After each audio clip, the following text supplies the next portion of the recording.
बिस्मिल्लाहिर्रहमानिर्रहीम। अस्सलामु अलैकुम। आप तमाम नाजरीन को शिया लाइब्रेरी चैनल पर खुशामदीद कहते हैं। आज मैं इसलिए हाज़िर हुआ हूँ कि 12 रब्बिल अव्वल जो कि हमारे अहले सुन्नत भाइयों के यहाँ मीलादे पैगंबर अकरम सल्लल्लाहु अलैहि वसल्लम है, और 17 रब्बिल अव्वल शिया भाइयों के यहाँ मीलाद हज़रत मोहम्मद मुस्तफ़ा सल्लल्लाहु अलैहि वसल्लम होता है। तो शिया हज़रात जो है 12 रब्बिल अव्वल से 17 रब्बिल अव्वल तक हफ्ते वहदत मनाते हैं। तो इस दौरान हमारे सुन्नी भाई भी खुशी मनाते हैं और हमारे शिया भाई भी खुशी मनाते हैं। अब पॉइंट की बात यह है कि कुछ इलाक़ों में, ग़ालिबन पाकिस्तान का इलाका है, वहाँ कुछ बंदों ने मीलाद मोहम्मद मुस्तफ़ा मनाई है और उसकी वीडियो भी बनाई है जो कि मैं आपको दिखाऊंगा। और आपको फ़ैसला भी करना होगा कि एक तरफ वो लोग खुशी मना रहे हैं और दूसरी तरफ ईरान में शिया हज़रात खुशी मना रहे हैं मोहम्मद मुस्तफ़ा सल्लल्लाहु अलैहि वसल्लम के मीलाद की। तो आप ख़ुद देखेंगे कि किन का तरीका जो है बेहतर है। इस मुबारक दिन को आप गलत तरीके से न मनाएं। अब मैं इंतहाई हैरान हुआ और काफ़ी सुन्नी भाई भी हैरान हुए कि ये किस तरह मीलाद मनाई जा रही है।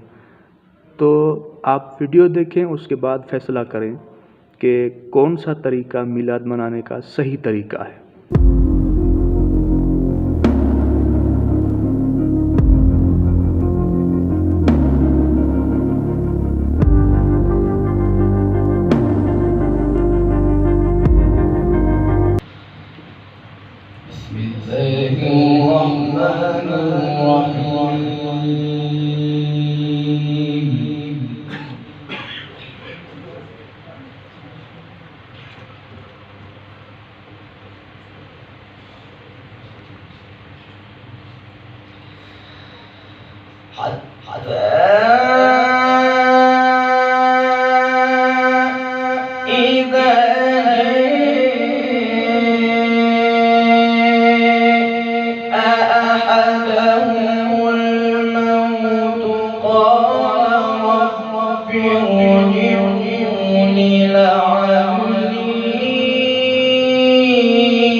जी, तो आपने देख लिया होगा कि एक तरीका जिसमें मीलाद मोहम्मद मुस्तफ़ा की खुशी में डांस हो रहा है, नाच गाना हो रहा है, और दूसरी तरफ ईरान में मीलाद मोहम्मद मुस्तफ़ा के दिन कुरान ख़वानी हो रही है, नात ख़वानी हो रही है। तो अब आप ख़ुद फ़ैसला करें कि कौन सा तरीका सही है। बल्कि हमारे सुन्नी भाई भी कुरान पढ़ते हैं इस दिन में और नात ख़वानी करते हैं, और बस कुछ लोग हैं ऐसे जो ये हरकतें कर रहे हैं। तो उम्मीद है कि उनको समझाने के लिए ये वीडियो बनाई गई है, और उम्मीद है कि वो बात को समझ गए होंगे कि किस तरह मीलाद मोहम्मद मुस्तफ़ा मनानी चाहिए। चैनल पर नए हैं तो काइंडली सब्सक्राइब कर दें और इसी तरह की वीडियोस को लाइक कमेंट ज़रूर करें।